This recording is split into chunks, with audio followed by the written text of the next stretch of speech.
ఉత్తరప్రదేశ్లోని ప్రయాగ్రాజ్లో మహాకుంభమేళా జరుగుతుంది. జనవరి 13న ప్రారంభమైన ఈ మహాకుంభమేళా 45 రోజుల పాటు కొనసాగనుంది. ఫిబ్రవరి 26వ తేదీతో ముగియనున్నాయి. సుమారు 40 కోట్ల మందికి పైగా భక్తులు ఈ కుంభమేళాలో పుణ్యస్నానాలు ఆచరిస్తారని ప్రభుత్వం ఇప్పటికే స్పష్టం చేసింది. అయితే దేశంలో ఈ కుంభమేళా సంస్కృతి ఎప్పటి నుంచి ప్రారంభమైంది అన్నదానిపై పలు రకాలైన కథనాలు ఉన్నాయి.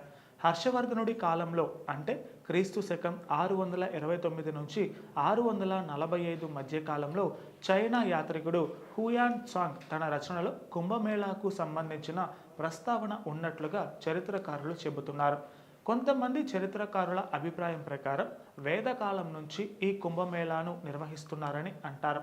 పురాణాల ప్రకారం క్షీరసాగర మదనంలోను, భాగవత పురాణంలోను, విష్ణు పురాణంలోను, మహాభారతం, రామాయణంలోను కుంభమేళాకు సంబంధించిన ప్రస్తావన మనకు కనిపిస్తుంది.